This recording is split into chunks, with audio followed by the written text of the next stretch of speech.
بسم اللہ الرحمن الرحیم۔ ہیلو ویورز، آج کی اس ویڈیو میں ہم آپ کو بتائیں گے عید غدیر کے بارے میں۔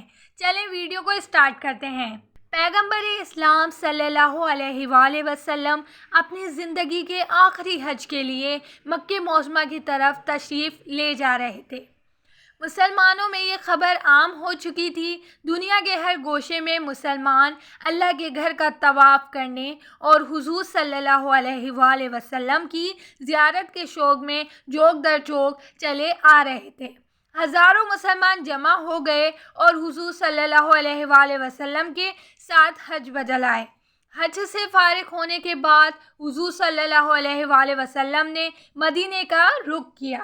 مسلمانوں کے قافلے آپ صلی اللہ علیہ وآلہ وسلم کے ساتھ چلے۔ ہر دل میں شوق تھا کہ جتنا وقت بھی حضور صلی اللہ علیہ وآلہ وسلم کے ساتھ گزارا جائے وہ خوش قسمت ہیں۔ چلتے چلتے قافلہ غدیر خم کے چوراہے پر پہنچ گیا، جہاں سے قافلوں کے راستے الگ الگ ہو جاتے تھے۔ مسلمان اپنے اپنے راستے پر جانا ہی چاہتے تھے کہ جبرائیل امین علیہ السلام اللہ کا پیغام لے کر حضور صلی اللہ علیہ وآلہ وسلم کی خدمت میں پہنچ گئے۔ میرے رسول صلی اللہ علیہ وآلہ وسلم، اس پیغام کو پہنچا دو جو ہم پہلے تمہیں بتا چکے ہیں، اور اگر یہ پیغام تم نے نہ پہنچایا تو گویا رسالت کا کوئی کام ہی نہ کیا۔ میرے رسول صلی اللہ علیہ وآلہ وسلم، یہ پیغام پہنچانے میں گھبرانا نہیں، ہم تمہاری حفاظت کے ذمہ دار ہیں۔ یہ سنتے ہی حضور صلی اللہ علیہ وآلہ وسلم نے قافلے کو روکنے کا حکم دیا۔ جو مسلمان آگے بڑھ گئے تھے وہ واپس لائے گئے، جو پیچھے رہ گئے تھے ان کا انتظار کیا، یہاں تک کہ تقریباً 1.25 لاکھ کا مجمع ہو گیا۔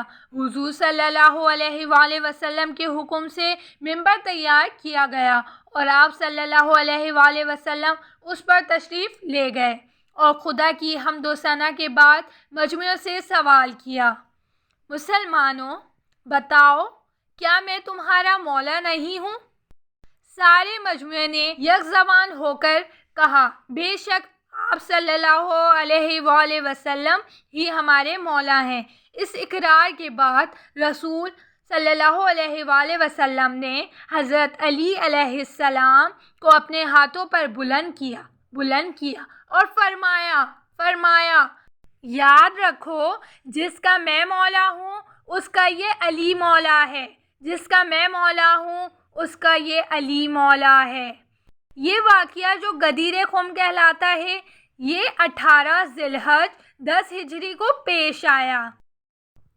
اس لیے اس تاریخ کو تمام علی عید غدیر مناتے ہیں، روزے رکھتے ہیں، نمازیں بجلاتے ہیں اور ایک دوسرے کو مبارکباد دیتے ہیں، کیونکہ اس دن مولا علی علیہ السلام کی ولایت جانشینی کا اعلان ہوا تھا۔